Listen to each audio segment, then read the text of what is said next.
আসসালামু আলাইকুম। South Korea নিয়ে অনেকেরই বিভিন্ন রকমের ভুল ধারণা থাকে। আজকে আমরা এই ব্যাপারগুলো নিয়ে কথা বলবো এমস এডুকেশন সলিউশনের সিইও মিস্টার আবুল কালাম আজাদ স্যারের সাথে। স্যার কেমন জি আছেন? ভালো। কি অবস্থা? কেমন আছেন? ভালো আছি স্যার।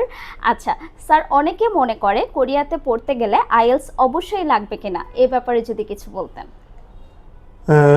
সাউথ কোরিয়াতে আসলে আইএস যদি যে লাগবে না বলি তাহলে এটা আসলে ভুল বলা হবে। কারণ সাউথ কোরিয়াতে এখন আইএলস এবং উইদাউট আইএলস দুইটাতেই হয়। কিন্তু সমস্যা হলো আইএলসে যে পরিমাণে ভিসার রেশিও, উইদাউট আইএলসে আসলে এই পরিমাণে ভিসার রেশিও নেই। আমরা যদি মাস্টার্সের ব্যাপারে যদি আমরা কথা বলি, মাস্টার্সে উইথ আইএলসে ভিসা রেশিও থাকবে অনেক অনেক বেশি। এখন আপনি যদি আমাকে জিজ্ঞেস করেন যে কেমন ভিসা রেশিও হবে, তাহলে আমি যদি পার্সেন্টেজ যদি বলতে যাই, অ্যাপ্রক্সিমেটলি বলবো যে আপনার 90 থেকে 99% ভিসা রেশিওর মধ্যে থাকবে উইথ আইএলস। আর উইদাউট আইএলসে যদি আমরা বলি তাহলে 70 থেকে 80% ম্যাক্সিমাম হবে, তার বেশি হবে না। কারণ উইদাউট আইএলসে অ্যাপ্লিক্যান্টের সংখ্যাটা অনেক বেশি থাকে। ঠিক আছে, তো এই যে এত কম্পিটিশনের মধ্যে আসলে সিট তো একটা লিমিটেশন আছে।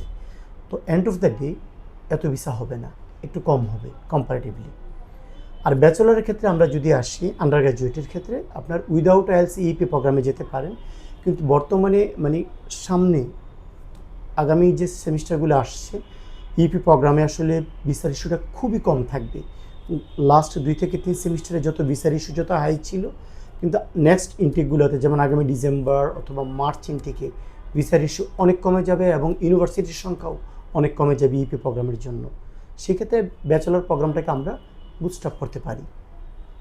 জি স্যার, পড়াশোনার পাশাপাশি পার্ট টাইম কাজের যে অপরচুনিটিটা আছে, এটা কিভাবে দেখছেন?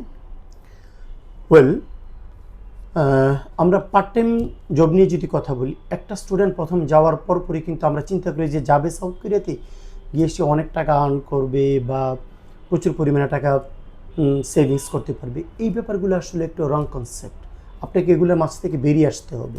কারণ সাউথ কোরিয়াতে যারা যাবে, প্রথম যাওয়ার 2 থেকে 2.5 মাস লেগে যাবে তার এআরসি কার্ড, যেটা এলিয়ান রিফিউজি কার্ড। এই কার্ডটা পাইতে কিন্তু তার মোটামুটি কয়েকদিন লেগে যাবে, প্রায় 2 থেকে 2.5 মাস লেগে যাবে।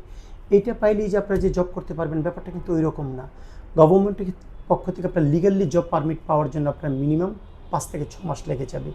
ঠিক এই সময়টা আপনাকে কয়েকটা দিন ধৈর্য ধরতে হবে। স্পেশালি আপনারা ল্যাঙ্গুয়েজের প্রতি একটু বেশি ফোকাস করবেন। ঠিক আছে, কারণ যারা কোরিয়ান ল্যাঙ্গুয়েজটা ভালো করে অ্যাচিভ করতে পারবে, শিখতে পারবে, তারাই জবের ক্ষেত্রে একটু হাই অপরচুনিটি পাবে। আর আমি সাজেস্ট করব যারা প্রথম সাউথ কোরিয়াতে যায়, মিনিমাম 5 থেকে 6 মাসের টাকা নিয়ে যাওয়ার জন্য, থাকে এবং খাবার টাকা। কারণ আমরা জানি যে সাউথ কোরিয়াতে আসলে লিভিং কস্টটা অনেক কম কম্পারেটিভলি। অ্যাকোমোডেশন বা ফুডিং কস্ট যদি কম্পেয়ার করেন, অলমোস্ট ঢাকার মতো, ঢাকার চেয়ে হয়তো কিছুটা বেশি হবে। কিন্তু আপনি যদি 5 থেকে 6 মাসের টাকা নিয়ে যান তাহলে আপনার জন্য অনেকটা ভালো হবে। কারণ এক সেমিস্টার পর, অলমোস্ট 5 থেকে 6 মান্থ পর আপনি তো ফুল টাইম জব করতে পারছেন সামার ভ্যাকেশন বা উইন্টার ভ্যাকেশনে। আবার সপ্তাহে আপনি জবগুলো পার্ট টাইম জবটা করতে পারছেন অ্যাকর্ডিং টু গভর্নমেন্টস রুলস অনুযায়ী। তো এই জন্য আমরা সবাইকে সাজেস্ট করব 2 থেকে 3 মাস এক্সপেকটেশন না নিয়ে মিনিমাম 5 থেকে 6 মাস এক্সপেকটেশনটা করবেন আপনারা, তাহলে আপনাদের জন্য অনেক বেটার হবে।